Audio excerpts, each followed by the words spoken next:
नमस्कार साथियों, मैं हूं नीरज त्रिपाठी। आप देख रहे हैं फोकस 24 लाइव। साथियों, अयोध्या जब मंदिर बना तब भी लाखों करोड़ों रुपए चंदा आए, लेकिन अभी एक बड़ी खबर आ रही है बंगाल देश के मुर्शिदाबाद ज़िले से, जहाँ की मस्जिद बनवाने के लिए लोग चंदा दे रहे हैं। 11 पेटी अभी तक मिल चुका है दैनिक भास्कर की खबर के मुताबिक, और 93 लाख रुपए ऑनलाइन आए हैं। मस्जिद बनाई जा रही है, उसकी नींव जो है एक वहाँ के जो टीएमसी के निलंबित विधायक हुमायूं कबीर हैं, उन्होंने 6 दिसंबर को रखी है। 6 दिसंबर को ही क्यों? बाबरी मस्जिद की जो नींव रखा, जिसके लिए चंदा मिल रहा है, वो 6 दिसंबर को ही क्यों रखा गया? एक बड़ी सोचने वाली बात है। पूरी विस्तार से खबर को कोशिश करते हैं आपको समझाने की। इसके पहले अगर आप मेरे चैनल पे हैं तो चैनल को सब्सक्राइब करके बेल आइकन दबा दें और अपनी राय भी कमेंट में देते जाएं। सबसे पहले आपको चीज़ें शुरुआत से बताते हैं। दरअसल पश्चिम बंगाल के मुर्शिदाबाद ज़िले के बेलडागा में टीएमसी के निलंबित विधायक हैं हुमायूं कबीर। उन्होंने 6 दिसंबर को बाबरी मस्जिद जैसी मस्जिद का नींव रखा है।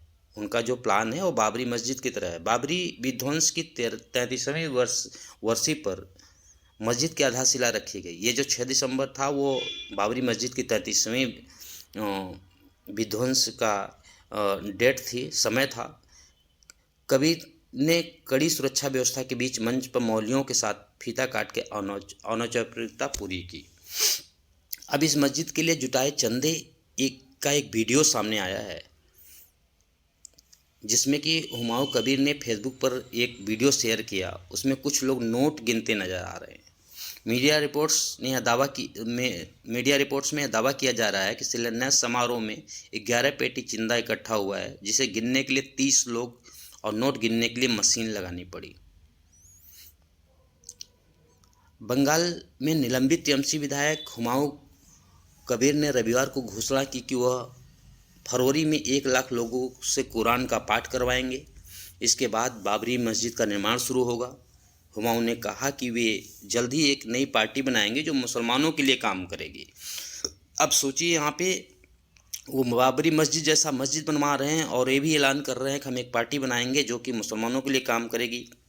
वे 135 सीटों पर चुनाव लड़ेंगे बंगाल में। इसके अलावा ओवैसी की पार्टी में के संपर्क में हैं, अलायंस कर सकते हैं। मुर्शिदाबाद के बेलडांगा में कई जगहों पर बाबरी मस्जिद के शिलान्यास के पोस्टर नजर आए। उस पर लिखा था साफ, 6 दिसंबर को बेलडांगा में बाबरी मस्जिद का शिलान्यास समारोह होगा। पोस्टर पर हुमायूं कबीर को आयोजनकर्ता बताया गया था। इसके बाद विवाद बढ़ गया। बीजेपी इसका विरोध किया, वहीं कांग्रेस नेताओं ने इसका समर्थन किया।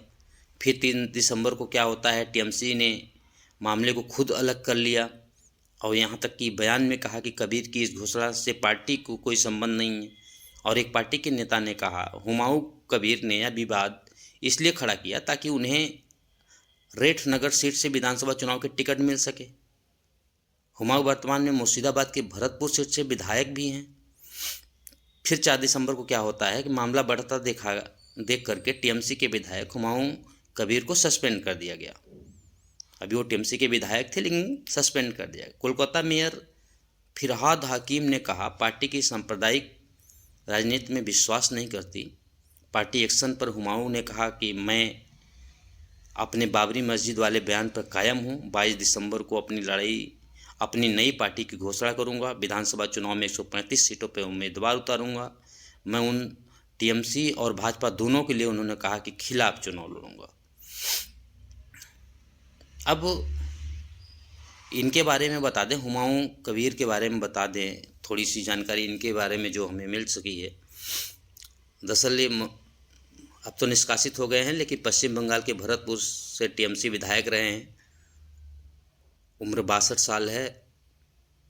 2011 में इन्होंने पहली बार कांग्रेस के टिकट पर रेजी नगर विधानसभा सीट से पहला चुनाव जीता था। 2012 में आंतरिक विवाद की वजह से वो कांग्रेस से इस्तीफा दिए। 2013 में टीएमसी में शामिल हुए। पहले कार्यकाल में कैबिनेट मंत्री बनाए गए। फिर 2015 में पार्टी विरोधी गतिविधियों के आरोप में टीएमसी ने 6 साल के लिए निकाला। 2016 में रेजीनगर के निर्दलीय चुनाव लड़े लेकिन हार गए। 2018 में बीजेपी में भी शामिल हो गए।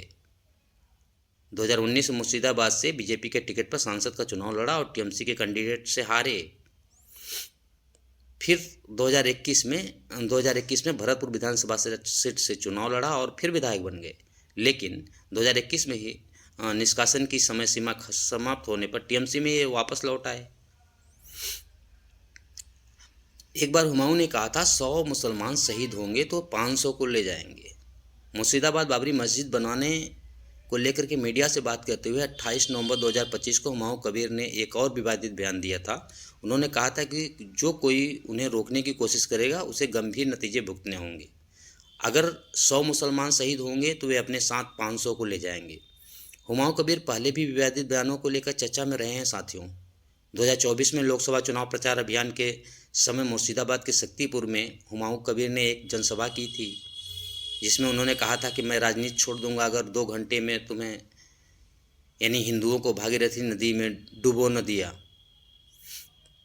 फिर से सुने, उन्होंने क्या कहा था कि मैं राजनीति छोड़ दूंगा अगर 2 घंटे में तुम्हें यानी हिंदुओं को भागीरथी नदी में डुबो न दिया। तुम 30% हो, हम 70% हैं, मैं तुम्हें शक्तिपुर में रहने नहीं दूंगा। इस बयान के बाद चुनाव आयोग ने उन्हें नोटिस जारी किया था। वहीं टीएमसी ने इस बयान से अपनी दूरी बना ली थी। विधायक हुमायूं कबीर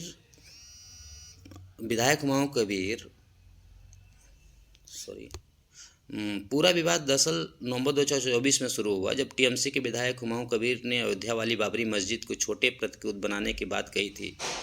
जब बाबरी नाम से इस्तेमाल को लेकर के विवाद खड़ा हो गया था, तब उन्होंने कहा था कि बाबरी मस्जिद मुसलमानों के लिए भावनात्मक मुद्दा है। इसके बाद दिसंबर 2024 में ही बीजेपी ने मुर्शिदाबाद में राम मंदिर बनाने की बात कही।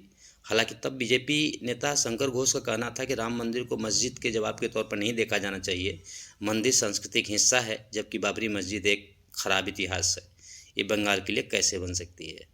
साथियों, विधायक हुमायूं की जो प्लानिंग है, जो ये मस्जिद बनाना चाहते हैं और जिस तरह से चंदा इकट्ठा हो रहा है, निसंदेह एक साफ संदेश जाता है कि आने वाले समय में बंगाल में चुनाव है और निष्कासित विधायक की तरफ से यह जनता को एकत्र करने की योजना है। अब मस्जिद बाबरी मस्जिद की तरह बनेगी, कब तक बनेगी ये तो नहीं पता, भविष्य के वर्ष में है, लेकिन ये जो बंगाल चुनाव के पहले उन्होंने योजना बनाई है, पता नहीं टीएमसी के इशारे पर बनाई है या खुद का है, लेकिन बाबरी मस्जिद जैसा बनाना, बाबरी मस्जिद जैसा बोलना, या 100 को मुसलमानों को मारेंगे तो 500 मुसलमानों को ले जाएंगे, ऐसे बयान साफ कहीं न कहीं बंगाल चुनाव से जोड़ती है। आप इस मुद्दे पे आपकी क्या राय है, कमेंट करके हमें बताएं और चैनल को सब्सक्राइब करें, साथ बने रहें। अगले बार फिर एक नई कहानी के साथ इसी तरीके से कुछ रोचक स्टोरी लेके आने की कोशिश करूँगा। जय हिंद।